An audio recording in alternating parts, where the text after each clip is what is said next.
বিসমিল্লাহির রহমানির রহিম। সর্বপ্রথম কৃতজ্ঞতা স্বীকার করছি সেই মহান রাব্বুল আলামিনের দরবারে, যিনি আমাদেরকে সৃষ্টি করেছেন, করোনার এই মহামারীতে সুস্থ এবং স্বাভাবিক রেখেছেন। আমরা চরম কৃতজ্ঞতা এবং ধন্যবাদ জ্ঞাপন করছি নোয়াখালী অনলাইন স্কুলকে, যাদের অক্লান্ত পরিশ্রমের কারণে আজকে আমরা শিক্ষার্থীদের বাসায় বাসায় শিক্ষার আলো পৌঁছে দেওয়ার মতো একটা কার্য পরিচালনা করতে পারছি এবং প্রচেষ্টা চালাতে পারছি। আমি এম এ বাতেন, সহকারী শিক্ষক, নারায়ণপুর এক উচ্চ বিদ্যালয়, চাপখিল, নোয়াখালী। আজকে আমি নবম এবং দশম শ্রেণীর হিসাব বিজ্ঞানের একটা ক্লাস নিয়ে প্রিয় শিক্ষার্থী তোমাদের সামনে হাজির হচ্ছি। আজকে নবম এবং দশম শ্রেণীর হিসাব বিজ্ঞানের 12তম অধ্যায়, অর্থাৎ ফ্যামিলি বাজেটিং বা পারিবারিক বাজেট, এটা সৃজনশীল 2 নম্বর প্রশ্নটা নিয়ে আমি হাজির হচ্ছি।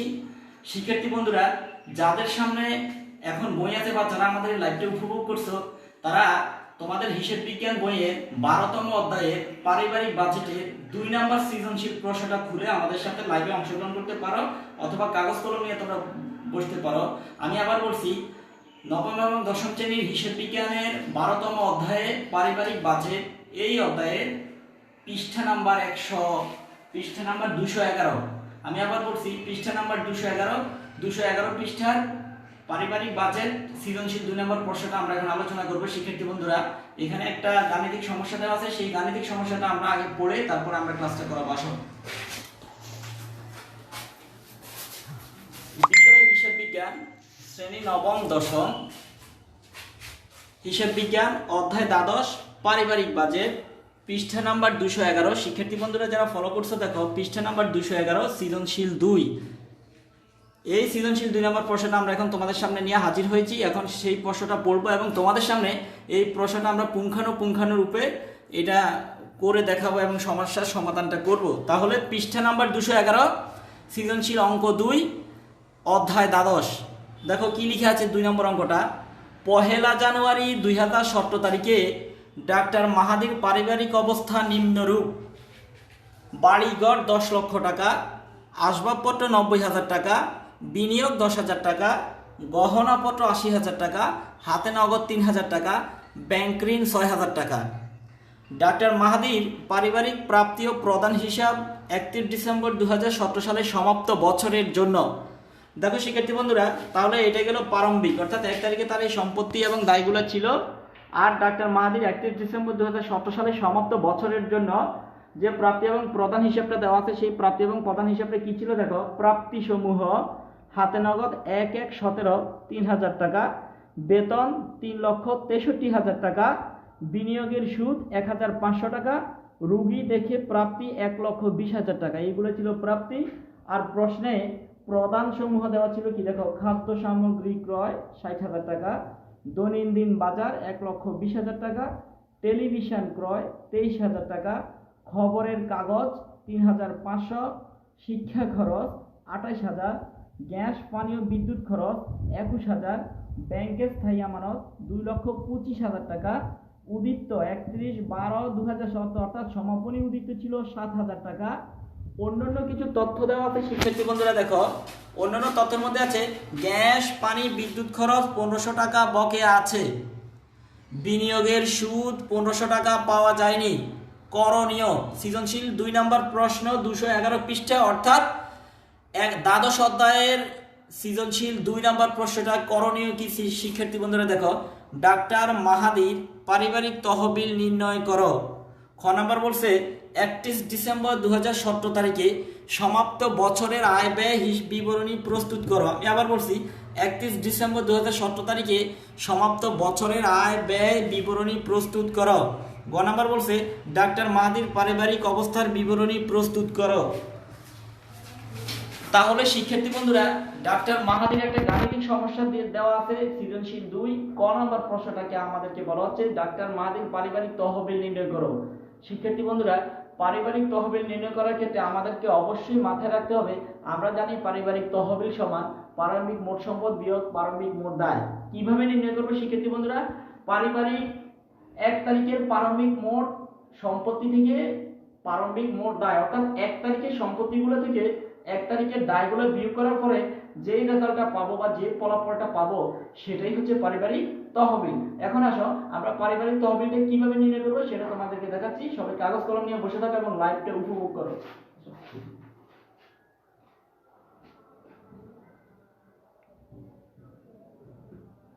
দেখো শিক্ষার্থী বন্ধুরা, আমরা ক নাম্বার লিখছি ডাক্তার মাহাদির পারিবারিক তহবিল নির্ণয়। ডাক্তার মাহাদির প্রারম্ভিক তহবিল নির্ণয়, এটা দেখো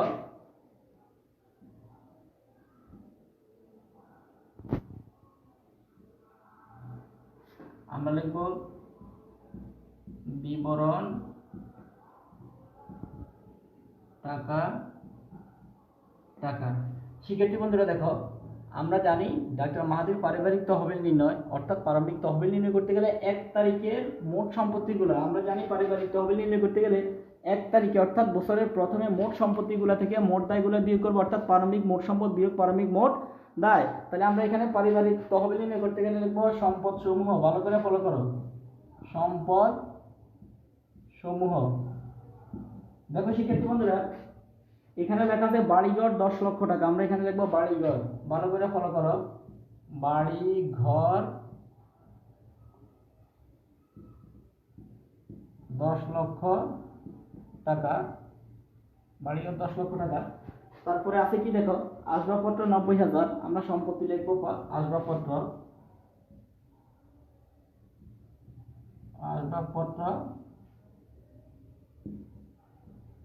90,000 টাকা। এরপরে শিক্ষার্থী বন্ধুরা দেখো দেওয়া আছে বিনিয়োগ 10,000 টাকা, আমরা লিখব বিনিয়োগ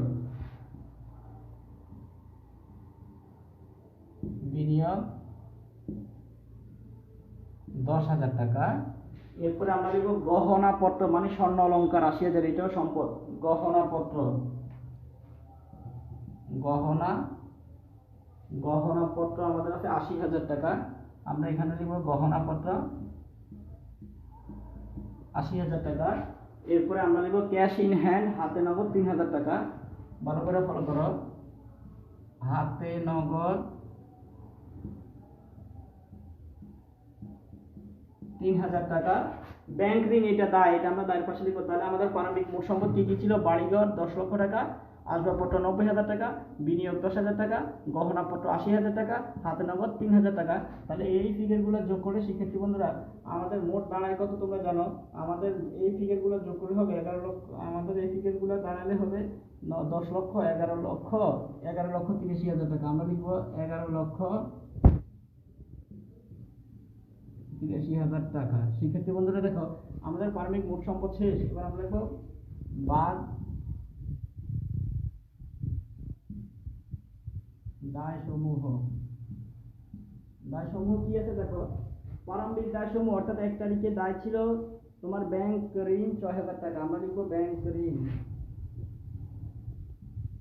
ব্যাংক ঋণ একটা ফিগার আছে, ব্যাংক ঋণ 6,000 টাকা। আমাদের আর কোনো প্রারম্ভিক দায় নাই। তাহলে শিক্ষার্থী বন্ধুরা দেখো 11,83,000 টাকা থেকে প্রারম্ভিক মোট দায় 6,000 টাকা চলে গেলে আর থাকে 11,77,000 টাকা। 11,77,000 টাকা। এই 11,77,000 টাকার নামই কিন্তু পারিবারিক তহবিল। কোন নম্বরে আমাদেরকে বলছে ডাক্তার মাহাদির পারিবারিক তহবিল নির্ণয় করো। তাহলে আমাদের পারিবারিক তহবিল বের হলো 11,77,000 টাকা। আমরা এটার নাম দিব পারিবারিক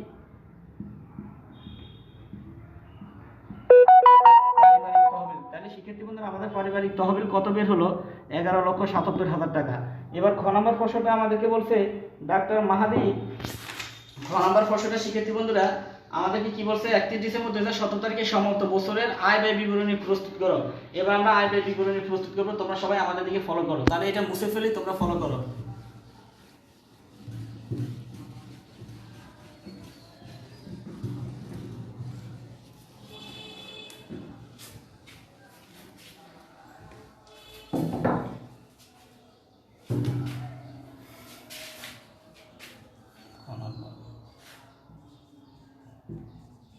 ডাক্তার মাহাদির আয় ব্যয় বিবরণী।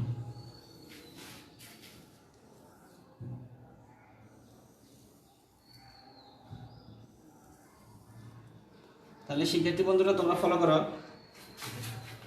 শিক্ষার্থী বন্ধুরা আমরা ডাক্তার মাহাদির পারিবারিক তহবিল নির্ণয় করলাম। এখন খ নাম্বার প্রশ্নটা আমাদেরকে বলছে ডাক্তার মাহাদির আয় ব্যয় বিবরণী প্রস্তুত করো।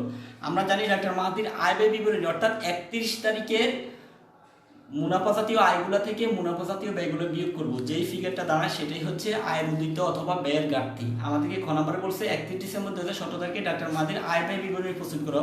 আমি আরো একবার বলে রাখছি, আয় ব্যয় বিবরণী প্রস্তুত করতে গেলে আমাদের একটা জিনিস মাথায় রাখতে হবে, সেটা হচ্ছে 31 তারিখের মুনাফা জাতীয় আয়গুলা থেকে মুনাফা জাতীয় ব্যয়গুলা বিয়োগ করার পরে যেই ফিগারটা দাঁড়াবে সেটাই হচ্ছে আয় ব্যয় বিবরণীর মূল উত্তরটা। অর্থাৎ ব্যয়ের ঘাটতিও হতে পারে, আয়ের উদ্বৃত্ত হতে পারে। আমরা দেখি কি হয় আসলে।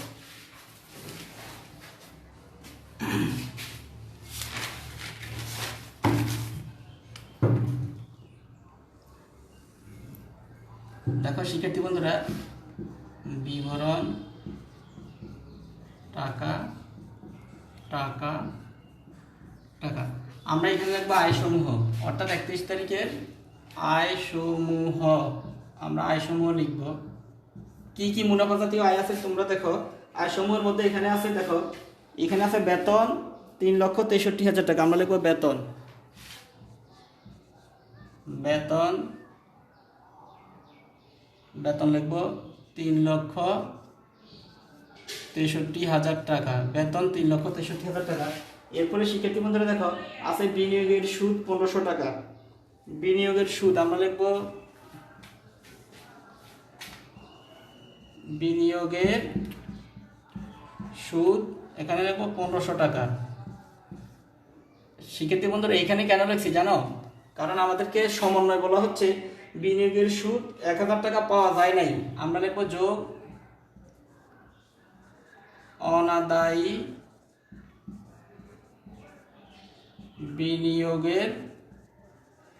বিনিয়োগের সুদ 1000 টাকা। তাহলে 1500-র সাথে 1000 টাকা যোগ করলে 2500 টাকা। এরপরে দেখো এখানে লেখা আছে রুগী দেখে প্রাপ্তি 1,20,000 টাকা। আমরা লিখবো রুগী দেখে প্রাপ্তি 1,20,000 টাকা। আমরা লিখবো রুগী দেখে প্রাপ্তি 1,20,000 টাকা। তাহলে শিক্ষার্থী বন্ধুরা আমাদের মূল আয় সমূহ শেষ। বেতন 3,63,000 টাকা, বিনিয়োগের সুদ 1500 টাকা। সমন্বয় বলছে বিনিয়োগের সুদ 1000 টাকা পাওয়া যায় নাই। তাহলে আমরা লিখছি যোগ অনাদায়ী বিনিয়োগের সুদ 1000, 1500 আর 1000 টাকা যোগ করছি 2500। রুগী দেখে প্রাপ্তি 1,20,000 টাকা। এবার আমরা এগুলো যোগ করব। শিক্ষার্থী বন্ধুরা ফলো করো, এগুলো যোগ করলে আমরা 4,85,500 আমাদের হবে। এই তিনটা ফিগার যোগ করলে 4,85,500। এবার আমরা লিখবো বাদ ব্যয় সমূহ। শিক্ষার্থী বন্ধুরা ফলো করো, আমরা লিখবো বাদ ব্যয় সমূহ। আয় সমূহ লিখছি, এবার আমরা ব্যয় সমূহ লিখবো। ব্যয় সমূহের মধ্যে প্রথমে আছে খাদ্য সামগ্রী ক্রয়। আমরা লিখবো খাদ্য সামগ্রী ক্রয়। ভালো করে ফলো করো, খাদ্য সামগ্রী ক্রয় কত? 60,000 টাকা। আমরা লিখবো 60,000। তোমরা ভালো করে ফলো করো, আমরা লিখবো খাদ্য সামগ্রী ক্রয় 60,000 টাকা। এরপর লিখবো দৈনন্দিন বাজার।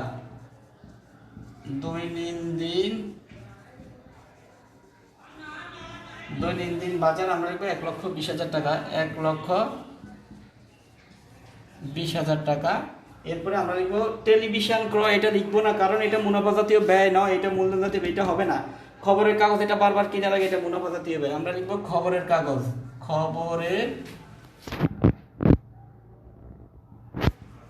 খবরের কাগজ 3,500। শিক্ষার্থী বন্ধুরা ফলো করো, 3,500।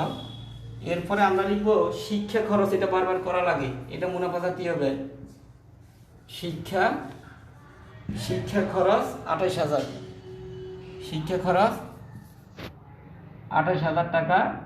এরপরে আমরা লিখবো গ্যাস পানি বিদ্যুৎ। আমরা লিখবো গ্যাস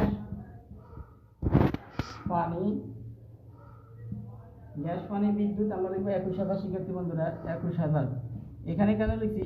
কারণ সমন্বয় বলছে গ্যাস পানি বিদ্যুৎ 1500 টাকা বকেয়া আছে। আমরা লিখবো যোগ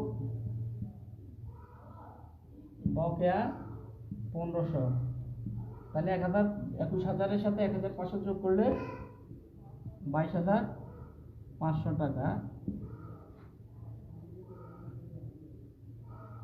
22,500 টাকা। এরপরে আমরা লিখবো 22,500 টাকা। তাহলে আমাদের মুনাফা জাতীয় ব্যয় আর পিছনে শিক্ষার্থী বন্ধুরা দেখো আমাদের মুনাফা জাতীয় ব্যয় আছে খাদ্য সামগ্রী ক্রয়, আমরা লিখলাম খাদ্য সামগ্রী ক্রয়, লিখলাম দৈনন্দিন বাজার মুনাফা জাতীয় ব্যয় লিখলাম। টেলিভিশন এটা মূলধন জাতীয় ব্যয়টা লিখি নাই। খবরের কাগজ বারবার কিনা লাগে, বারবার খরচ করার আগে, এটা মুনাফা জাতীয় ব্যয়। খবরের কাগজ 3,500। শিক্ষা খরচ বারবার করার আগে 28,000, আমরা লিখলাম 28,000 টাকা। গ্যাস পানি বিদ্যুৎ 21,000 টাকা, আমরা লিখলাম গ্যাস পানি বিদ্যুৎ 21,000 টাকা। সমন্বয় বলছে গ্যাস পানি বিদ্যুৎ 1500 টাকা বকেয়া আছে, যোগ বকেয়া 1500 টাকা, তাহলে 22,500। এবার আমরা এই ফিগারগুলো যোগ করবো। 6,60,000, 1,20,000, 3,500, 28,000, 22,500, এগুলো যোগ করলে আমাদের হয় 2,34,000। 2,03,434,000। তাহলে শিক্ষার্থী বন্ধুরা দেখো আমাদের মোট আয় হয়েছে 4,85,500 আর আমাদের মোট ব্যয় হয়েছে 2,34,000 টাকা। তাহলে 4,85,500 থেকে 2,34,000 টাকা চলে গেলে আমাদের আর থাকে 2,51,000। 2,51,000, এই 2,51,000 টাকা নাম আয়ের উদ্বৃত্ত। ভালো করে ফলো করো, আয়ের উদ্বৃত্ত 2,51,000 টাকা। তাহলে শিক্ষার্থী বন্ধুরা ফলো করো, আমরা অবশ্যই লিখেছিলাম ডাক্তার মাহাদির আয় ব্যয় বিবরণী প্রস্তুত করো। আমরা প্রথমে আয় সমূহ লিখলাম। আয় সমূহ আমাদের হলো 4,85,000 টাকা, অর্থাৎ মুনাফা জাতীয় আয়। এরপরে আমাদেরকে আমরা ব্যয় সমূহ লিখছি, অর্থাৎ মুনাফা জাতীয় ব্যয়। যেই খরচগুলো বারবার করা লাগে সেগুলো মুনাফা জাতীয় ব্যয়। যেমন দেখো খাদ্য সামগ্রী ক্রয়, দৈনন্দিন বাজার, খবরের কাগজ, শিক্ষা খরচ, গ্যাস পানি বিদ্যুৎ 21,000 টাকা। সমন্বয় দেওয়া আছে গ্যাস পানি বিদ্যুৎ 1500 টাকা বকেয়া আছে, আমরা লিখলাম যোগ বকেয়া 1500 টাকা। 21,000 সাথে 1,500 যোগ করলে 22,000। এই ফিগারগুলো যোগ করছি আমাদের হয়েছে 2,34,000। অর্থাৎ আমাদের মোট আয় হয়েছে 4,85,500 টাকা আর মোট ব্যয় হয়েছে 2,34,000 টাকা। আমাদের হাতে টাকা থেকে গেছে 2,51,000 টাকা, এটার নামে আয় উদ্বৃত্ত। এবার গ নাম্বার প্রশ্নটা শিক্ষার্থী বন্ধুরা আমাদেরকে বলছে ডাক্তার মাহাদি আর্থিক অবস্থার বিবরণী প্রস্তুত করো। আমরা এখন আর্থিক অবস্থার বিবরণী প্রস্তুত করবো। দেখো সবাই, আমি বোর্ডটা লেখাটা মুছে ফেলছি।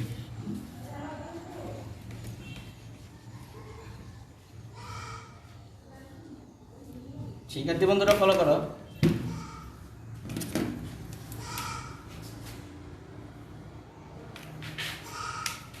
নাম্বার ডাক্তার মাহাদির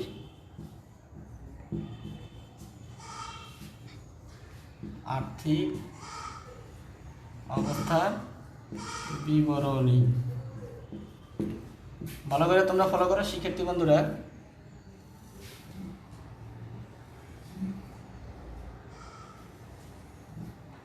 আমরা এখানে লিখবো, শিক্ষার্থী বন্ধুরা ফলো করো, আমরা এখানে লিখবো বিবরণ টাকা টাকা টাকা। আমরা এখানে লিখবো সম্পত্তি সমূহ। শিক্ষার্থী বন্ধুরা ফলো করো, সম্পত্তি সমূহ। সম্পত্তি সমূহ আমরা লিখবো, মোট সম্পত্তিগুলো লিখবো বছরের 1 তারিখ থেকে 31 তারিখ পর্যন্ত সম্পত্তিগুলো লিখবো। শিক্ষার্থী বন্ধুরা তোমরা ফলো করো, এখানে লেখা আছে বাড়িঘর। দেখো বাড়িঘর 10 লক্ষ টাকা, আমরা লিখবো বাড়িঘর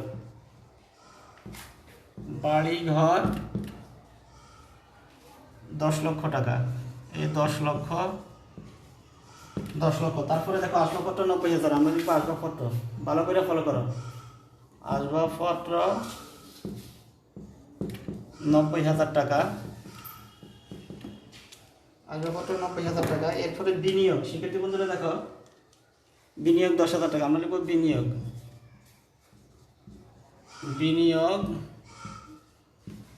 10,000 টাকা। এরপরে দেখো গহনাপত্র 80,000 টাকা, গহনাপত্র 80,000 টাকা। হাতে নগদ আমরা লিখবো না। শিক্ষার্থী বন্ধুরা দেখো এই হাতে নগদটা আমরা লিখবো না। কেন লিখবো না? এটা এখানে একবার দেওয়া আছে, এখানে একবার দেওয়া আছে, এটাও 1 তারিখ, এটাও 1 তারিখ। যদি 2বার থাকে তাহলে আমরা একবার লিখবো, শুধু প্রথম পার্টে হইব। তাহলে এবার আর কি আছে দেখো, টেলিভিশন ক্রয় আছে সম্পত্তি, আমরা লিখবো টেলিভিশন ক্রয়। টেলিভিশন ক্রয় আমরা লিখবো 23,000 টাকা। 23,000 টাকা। খবরের কাগজ, শিক্ষা, গ্যাস পানি, ব্যাংকে স্থায়ী আমানত আমরা লিখবো ব্যাংকে স্থায়ী আমানত। ব্যাংকে স্থায়ী আমানত 2,25,000 টাকা। 2,25,000 টাকা। এরপরে উদিত্ত, অর্থাৎ সমাপনী উদিত্ত ছিল, উদিত্ত 31/12/2017 তারিখে উদিত ছিল 7,000 টাকা। আমরা লিখবো 7,000 টাকা। তাহলে আমাদের এই সবগুলো ফিগার যোগ করলে হয় 14,36,000। শিক্ষার্থী বন্ধুরা দেখো, আমাদের এগুলো যোগ করলে হয় 14,36,000। 14,36,000। এবার আমরা দায়সমূহ লিখবো, দায়সমূহ। শিক্ষার্থী বন্ধুরা ফলো করো। দায়সমূহ লিখতে গেলে আমাদের এখানে আছে একটা ফিগার, ব্যাংক ঋণ 6,000 টাকা। আমরা লিখবো ব্যাংক ঋণ।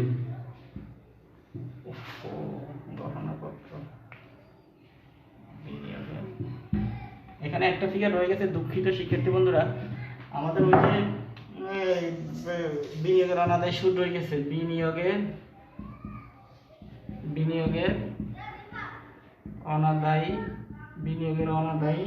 সুদ রয়ে গেছে 1,000 টাকা। এবার আমাদের এই ফিগারগুলো যোগ করলে 14,36,000 টাকা হবে। 14 লক্ষ, আমাদের এই ফিগারগুলো যোগ করলে 14,36,000 টাকা হবে। এবার আমরা লিখবো বাদ দায়সমূহ। দায়সমূহের মধ্যে আমরা প্রথমে লিখবো, শিক্ষার্থী বন্ধুরা দেখো, ব্যাংক ঋণ 6,000 টাকা। আমরা এখানে লিখবো ব্যাংক ঋণ 6,000 টাকা। এরপরে শিক্ষার্থী বন্ধুরা দেখো, আমাদের এখানে আছে বকেয়া গ্যাস পানি বিদ্যুৎ বিল সমন্বয় দেওয়া ছিল, বকেয়া ছিল 1,500। আমরা সেটা লিখবো বকেয়া গ্যাস পানি বিদ্যুৎ 1,500। এরপরে আমাদের পারিবারিক তহবিল লিখবো, পয়ের উত্তরটা পারিবারিক তহবিল, ব্র্যাকেট লিখবো ক হতে। ক এর থেকে যে ব্যবধানটা ছিল, ক হতে পাই কত, 11,77,000 টাকা। 11,77,000 টাকা। এরপর লিখবো আয়ের উদ্বৃত্ত,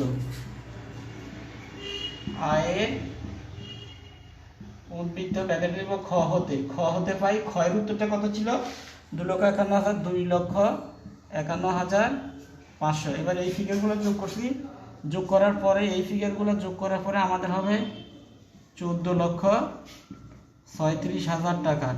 তাহলে শিক্ষার্থী বন্ধুরা দেখো, আমাদের মোট সমাপনী সম্পদ ছিল 14,36,000 টাকা এবং সমাপনী মোট দায়ও 14,36,000 টাকা। তাহলে শিক্ষার্থী বন্ধুরা, পারিবারিক তহবিল অঙ্কটা করার পরে আমরা আমাদের মোট সম্পদ, চলতি সম্পদ এবং স্থায়ী সম্পদ, চলতি দায় এবং দীর্ঘমেয়াদী দায় করার পরে আমাদের দিবস মিলে গেল। এই লাইভটা যারা দেখছে সবাইকে নিরন্তর শুভেচ্ছা। আমাদের বেশি চর্চা করবা, প্র্যাকটিস করবা, নিজের খেয়াল রাখবা। সবাইকে নিরন্তর শুভেচ্ছা জানিয়ে এখানেই বিদায় নিচ্ছি। আল্লাহ হাফিজ।